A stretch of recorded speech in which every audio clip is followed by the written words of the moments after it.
Тези месеци три за вакансия лятна, с учебните дни ще се смеят. Но и тази година за нас е загадка, какво да направим през нея.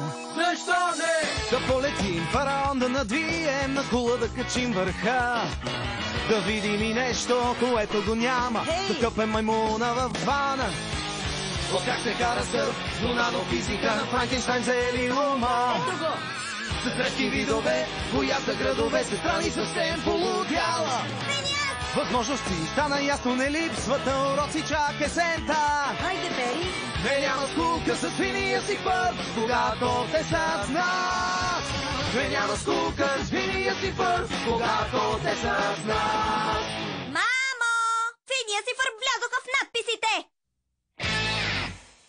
Интервю в Птицачовка. Какво да правим, какво да правим, какво да правим днес? Някакви идеи, Фърб?